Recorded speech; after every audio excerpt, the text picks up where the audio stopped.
In Africa, the cradle of mankind's birth, powerful kingdoms rose, a story of worth. From ancient times to the Middle Age, a continent's tale, a captivating stage. With deserts hot, the Sahara stands tall, and Nile's great river through nations it does sprawl. A youth-filled land, the youngest population, diamonds and cocoa from its fertile foundation. Exemplary leaders, their legacy told. Nkrumah, Mandela, their spirits bold. Ellen Johnson Sirleaf, her first female leader, so wise. From Liberia's democracy, where freedom lies. Aliko Dangote, an entrepreneur's might. Wealthiest in Africa, a beacon of light. With refinery brand, his vision so vast. A symbol of progress, an icon to last. Namlolwe and Nyanza, a freshwater gem, reflected the dreams of many a gem. A continent of superlatives, it's true, with vibrance and vigor, a future anew. If history has shown such stars of grace, in Africa's embrace, new legends will trace. Let courage and dreams unite as one for a brighter tomorrow where greatness is spun. In this beautiful, colorful, and friendly domain, greatness awaits where hopes shall not wane, where tales of triumph weave a tapestry.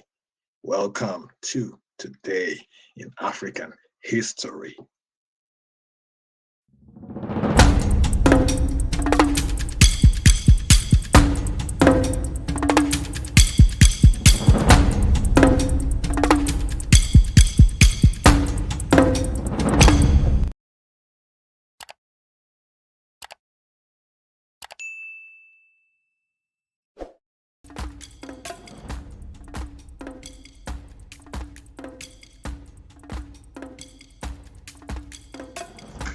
One of the most influential journalists of the 20th century, Carl Thomas Rowan, was born on this day in 1925 in Ravenscroft, Tennessee, to Thomas and Johnny Rowan. Rowan excelled early in life with a commitment towards education. He graduated class president and valedictorian from Bernard High School in 1942.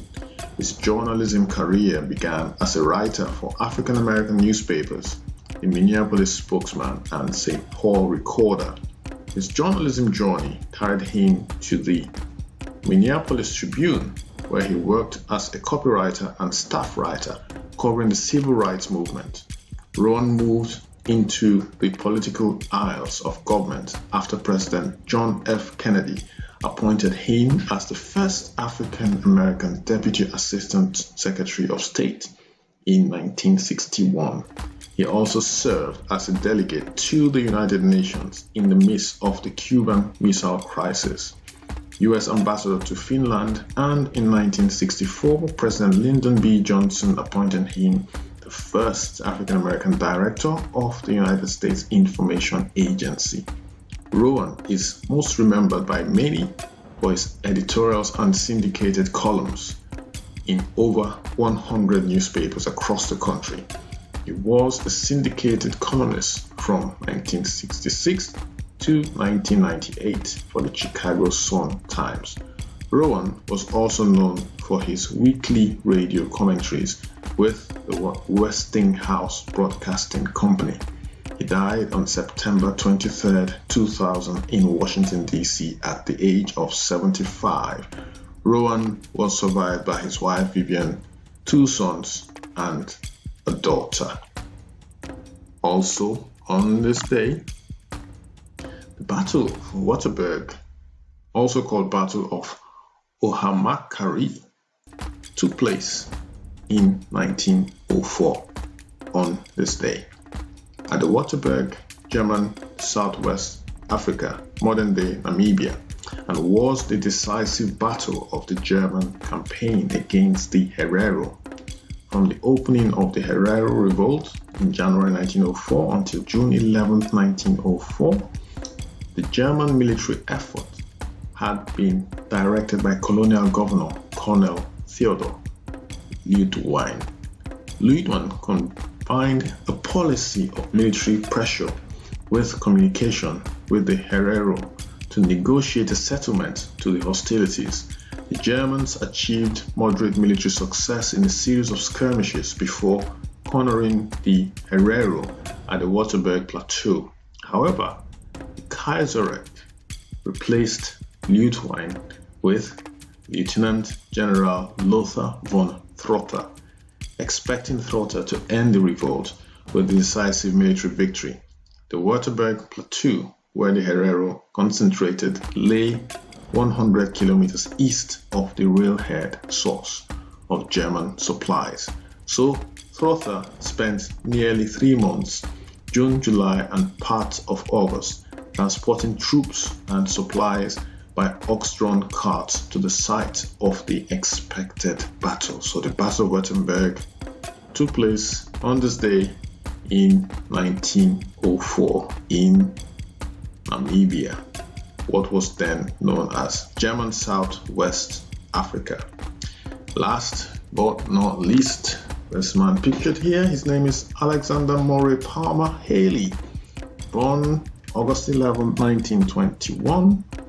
He was an American writer and the author of the 1976 book Roots, a saga of an American family.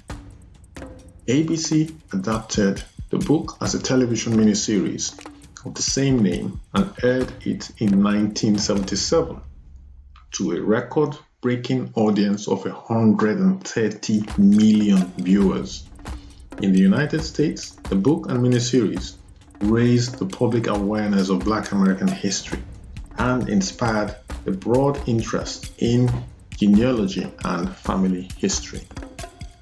Haley's first book was the autobiography of Malcolm X, published in 1965, a collaboration through numerous lengthy interviews with Malcolm X. He was working on the second family history novel at his death. Haley had requested that David Stevens, a screenwriter, complete it. The book was published as Queen, the story of an American family. It was adapted as a miniseries, Alex Haley's Queen broadcast in 1993. So this is Alexander Murray Palmer Haley, known for the book Roots. He authored the book Roots, born on this day in 1921. On that note, folks, we've come to today's Today in African History. Join us tomorrow, August 12th, for another educative episode of Today in African History. Thanks for your support. If you're here for the first time and you like what we're doing, join our 30-something subscribers now. We're still a very young channel. We're growing quite quickly. Join us so that you learn more about our collective history as Africans. We have people who have achieved a lot in their life. You can do the same as well. You can encourage other Africans around the world to do the same. Once again, thanks for dropping by. See you tomorrow. Bye for now.